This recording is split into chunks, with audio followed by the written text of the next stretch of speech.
نحمده ونصلي على رسوله الكريم اما بعد فاعوذ بالله من الشيطان الرجيم بسم الله الرحمن الرحيم رب اشرح لي صدري ويسر لي امري واحلل عقدة من لساني يفقهوا قولي۔ اللہ کی رحمت سے مایوس نہ ہو جاؤ، یقیناً اللہ سارے گناہ معاف کر دیتا ہے، وہ تو غفور الرحیم ہے۔ پلٹ آؤ اپنے رب کی طرف اور مطیع بن جاؤ اس کے، قبل اس کے کہ تم پر عذاب آ جائے اور پھر کہیں سے تمہیں مدد نہ مل سکے، اور پیروی اختیار کر لو اپنے رب کی بھیجی ہوئی کتاب کے بہترین پہلو کی، قبل اس کے کہ تم پر اچانک عذاب آ جائے اور تم کو خبر بھی نہ ہو۔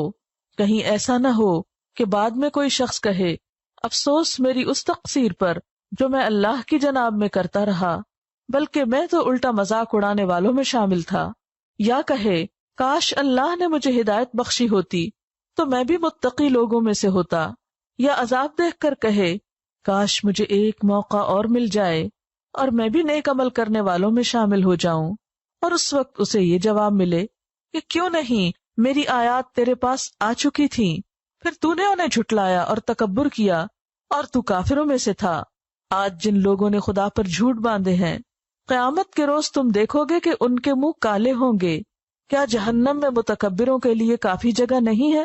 اس کے برعکس جن لوگوں نے یہاں تقویٰ کیا ہے، ان کے اسباب کامیابی کی وجہ سے اللہ ان کو نجات دے گا، ان کو نہ کوئی تکلیف پہنچے گی اور نہ وہ غمگین ہوں گے۔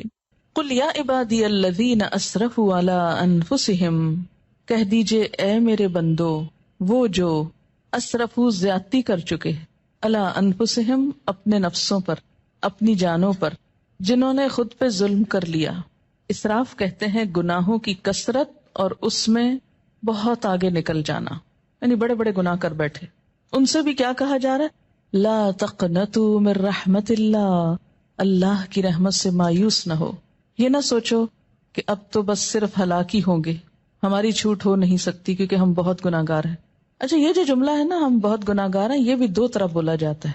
ایک تو حقیقت میں یو مین اٹ کہ ہم بہت گناہگار ہیں، اور ایک یہ بہت گناہگار ہیں دکھاوے کے طور پہ، ورنہ خود کو سمجھتے کوئی نہیں ہے گناہگار، کیونکہ جو خود کو گناہگار سمجھے وہ تو نظر ہی نہیں اٹھا سکتا، وہ تو حجت بازی کر ہی نہیں سکتا۔ لا تقنطوا من رحمت اللہ، نہ تم مایوس ہو اللہ کی رحمت سے۔ ان اللہ یغفر الذنوب جمیعا، بے شک اللہ معاف کر دے گا گناہوں کو سارے کے سارے۔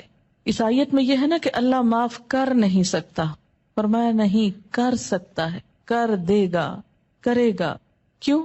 انہ هو الغفور الرحیم، کیونکہ وہ غفور الرحیم ہے۔